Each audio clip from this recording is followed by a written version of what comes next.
প্রথাগত রাজনীতিকে স্রেফ বুড়ো আঙুল দেখিয়ে রক্তক্ষয়ী গণ আন্দোলনের পর ক্ষমতায় এসেছিল পৃথিবীর প্রথম জেনজি সমর্থিত সরকার। র্যাপার থেকে রাতারাতি পলিটিশিয়ান বনে যাওয়া ৩৫ বছর বয়সী বালেন্দ্র শাহর শাসনের ১০০ দিন ইতিমধ্যে পার হয়ে গেছে। কিন্তু এই ১০০ দিনে ঠিক কতটা বদলালো নেপাল? তরুণদের যে আবেগ আর রক্তের বিনিময়ে এই সরকার, তারা কি পেরেছে সাধারণ মানুষের ভাগ্য বদলাতে, নাকি এটিও কেবল এক প্রচারণা সর্বস্ব অধ্যায়? বস্তুনিষ্ঠ বিশ্লেষণে আজ আমরা জানব নেপালের ভেতরের আসল খবর। ঘটনার সূত্রপাত ২০২৫ সালের সেপ্টেম্বরে। নেপালের তৎকালীন প্রথাগত সরকার যখন সামাজিক যোগাযোগ মাধ্যম নিষিদ্ধের ঘোষণা দেয়, তখন দেশটির জেনজি তথা তরুণ প্রজন্ম ফুঁসে ওঠে। তবে এই আন্দোলন শুধু ফেসবুক, টিকটকের স্বাধীনতার মধ্যে সীমাবদ্ধ ছিল না। বছরের পর বছর ধরে জমে থাকা দুর্নীতি, বেকারত্ব ও অর্থনৈতিক স্থবিরতার বিরুদ্ধে এটি রূপ নেয় এক গণবিস্ফোরণে। আন্দোলনে পুলিশের গুলিতে ঝরে যায় ৭৭টি তাজা প্রাণ। তীব্র জনরোষের মুখে তৎকালীন প্রধানমন্ত্রী কেপি ওলি শর্মা পদত্যাগে বাধ্য হন। আর তখনই নেপালের শাসনভার চলে যায় তরুণদের আইকন, পেশায় স্ট্রাকচারাল ইঞ্জিনিয়ার এবং জনপ্রিয় র্যাপার বালেন্দ্র শাহর হাতে।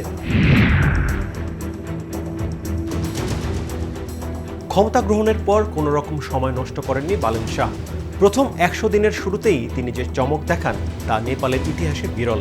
শপথ নেওয়ার ঠিক পরদিনই গ্রেপ্তার করা হয় সাবেক প্রধানমন্ত্রী ও তার স্বরাষ্ট্রমন্ত্রীকে। আন্দোলনের সহিংসতার জন্য দায়ী ব্যক্তিদের চিহ্নিত করতে গঠন করা হয় উচ্চ পর্যায়ের তদন্ত কমিশন। তবে নাটকীয়ভাবে কোনো আনুষ্ঠানিক চার্জশিট গঠন না করেই পরবর্তীতে তাদের মুক্তি দেওয়া হয়। সমালোচকেরা বলছেন, প্রাতিষ্ঠানিক ও আইনি প্রক্রিয়া এড়িয়ে তাড়াহুড়ো করে সিদ্ধান্ত নেওয়ার কারণে সরকারের শুরুর দিকের অনেক উদ্যোগই বড় ধরনের আইনি বাধার মুখে পড়েছে। গত ১০০ দিনে প্রধানমন্ত্রী বালেন্দ্র শাহর কাজের স্টাইল ছিল একদমই আলাদা। তিনি প্রথাগত প্রধানমন্ত্রীদের মতো গণমাধ্যমে খুব একটা আসেননি, বরং যোগাযোগের জন্য বেছে নিয়েছেন সামাজিক যোগাযোগ মাধ্যমকে। এমনকি নেপালের দীর্ঘদিনের রাজনৈতিক রেওয়াজ ভেঙে ক্ষমতা গ্রহণের পর ভারত কিংবা চীন কোনো দেশেই তিনি প্রথম সফরে যাননি। পরিবর্তে পাঠিয়েছেন তার পররাষ্ট্রমন্ত্রীকে। তবে পর্দার আড়ালে কাজ চলছে দ্রুত গতিতে। ১০০ দফার সংস্কার কর্মসূচির মধ্যে ৭০টি উদ্যোগই ইতিমধ্যে বাস্তবায়ন করেছে এই জেনজি প্রশাসন। সুশাসন প্রতিষ্ঠা ও ডিজিটালাইজেশনের পাশাপাশি দেশের অর্থনীতিকে চাঙ্গা করতে ১৩ বিলিয়ন মার্কিন ডলারের এক বিশাল মেগা বাজেট হাতে নিয়েছেন বালেন্দ্র শাহ, যা মূলত স্বাস্থ্য, শিক্ষা ও আইনি খাতের অবকাঠামোগত উন্নয়নে খরচ করা হবে। তবে বালেনের এই ঝটিকা শাসন যেমন তরুণদের হাততালি কুড়িয়েছে, তেমনি তৈরি করেছে তীব্র বিতর্ক। পার্লামেন্টের সংখ্যাগরিষ্ঠতার দীর্ঘ প্রক্রিয়াকে পাশ কাটিয়ে একের পর এক অধ্যাদেশ বা বিশেষ ডিক্রি জারির মাধ্যমে আইন পাশ করছে এই নতুন সরকার। সাবেক প্রধানমন্ত্রী ওলিওর দল একে অপরিপক্ক ও একনায়কতান্ত্রিক বলে কড়া সমালোচনা করেছে।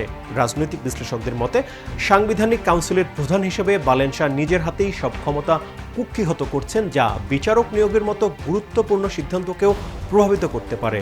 দ্রুত কাজ করতে গিয়ে গণতান্ত্রিক যাচাই বাছাইয়ের ধাপগুলো উপেক্ষিত হচ্ছে বলে উদ্বেগ বাড়ছে।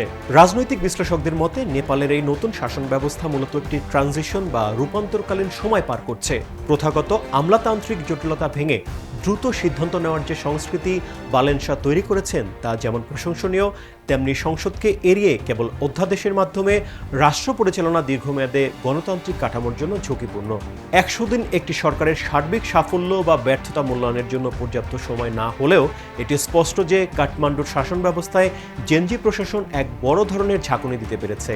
এখন দেখার বিষয়, অভ্যন্তরীণ রাজনৈতিক চাপ ও ভূরাজনৈতিক ভারসাম্য রক্ষা করে বালেন্দ্র শাহর সরকার নেপালকে কতটা স্থিতিশীলতার দিকে নিয়ে যেতে পারে। নেপালের এই রাজনৈতিক পরিবর্তনকে আপনি কিভাবে দেখছেন? কমেন্ট বক্সে আপনার মতামত জানান। দক্ষিণ এশিয়ার ভূরাজনীতি ও আন্তর্জাতিক সম্পর্কের এমন বস্তুনিষ্ঠ ও তথ্যভিত্তিক বিশ্লেষণ নিয়মিত পেতে সাবস্ক্রাইব করুন আমাদের ইউটিউব চ্যানেলে, ফলো করুন আমাদের ফেসবুক পেজ, সংবাদের সর্বশেষ আপডেট জানতে যুক্ত হন আমাদের ইনস্টাগ্রাম ও টিকটকে।